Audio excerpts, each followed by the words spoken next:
Ben, parce qu'ils se disent peut-être que l'artiste veut le garder, donc ça devrait être une œuvre importante. Souvent, c'est ceux-là que les gens veulent. C'est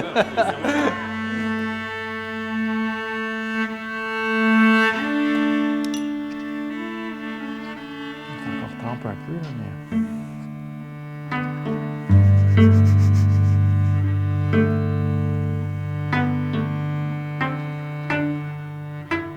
Je suis artiste de l'Outaouais. Je fais j'ai fait mes études à l'Université du Québec à Hull. Puis en 2001, j'ai fini. Depuis 2004, j'ai fait ça à temps plein. J'ai pas de sujet particulier à mes toiles. Il y en a que oui, mais en général, je suis plasticien. Puis un plasticien, c'est un artiste qui se préoccupe essentiellement de recherche formelle.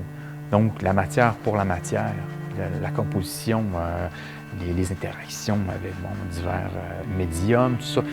Puis c'est vraiment de l'exploration.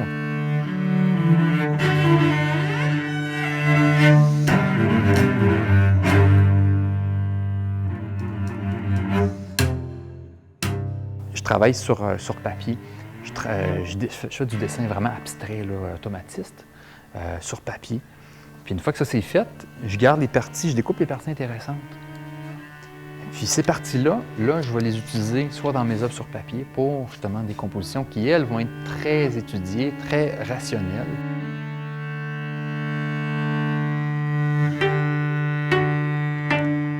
Puis dans le cas de la toile, c'est la même chose, sauf qu'après ça, il y a le côté peinture. Donc qui, lui, va être encore un peu assez instinctif, intuitif. Mais en dessous, il y a quand même la composition qui, elle, a été étudiée. Pas juste garoché, là. Donc c'est étudié, puis c'est tel bout de tissu, ben il va pas là. Il va pas plus à gauche. Si je le mettais un pouce plus à gauche ou à droite, ça marcherait pas.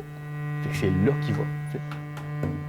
Le travail de la toile, c'est quelque chose d'un peu plus brut, un peu plus trash, puis un peu plus rough. Puis j'adore ce côté-là. C'est le fun, ça défoule. Puis les grandes toiles, là, quand c'est gros, tu as le rapport de corps à corps qui est vraiment intéressant. Tu rentres dedans puis tu te bats avec. T'sais.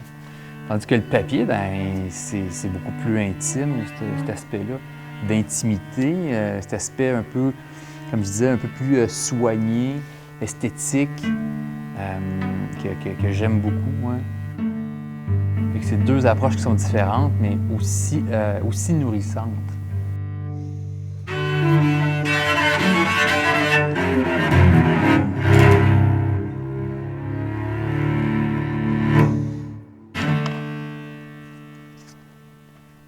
Puis là, ce qui est long, ces compositions-là sur papier, c'est toujours assez erreur. Ça peut me prendre un avant-midi complet avant de trouver les bons agencements, puis la bonne composition.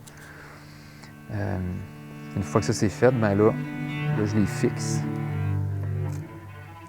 avec mon papier. Après ça, je les note. Puis là, je les enlève un par un, je les colle. Fait que, des fois, je vais ressentir besoin de rajouter d'autres médiums en plus de juste la composition. Mais il y a quand même, c'est déjà des retailles de papier que je réutilise. Donc, c'est des papiers qui, au départ, j'ai utilisé là, de l'acrylique, j'ai utilisé aussi de l'encre de Chine, du graphite. Donc, c'est des papiers qui sont déjà patinés, si on veut. Fait que,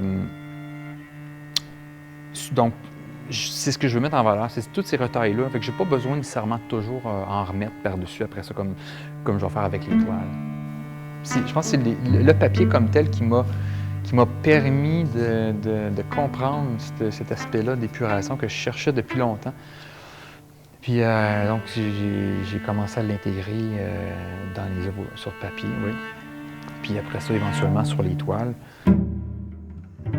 Je n'utilise pas beaucoup de couleurs. Il y en a un peu, il y en a toujours un peu. Puis ça suffit, ça ne vient pas exciter l'œil outre mesure. Comme je te dis, c'est ça. Ça va vraiment dans le sens de ma recherche sur l'épuration. Autant au niveau de la composition, qui va être parfois quand même très minimaliste, mais aussi au niveau des couleurs. c'est de faire plus avec moins. C'est ça aussi le mot que je recherche.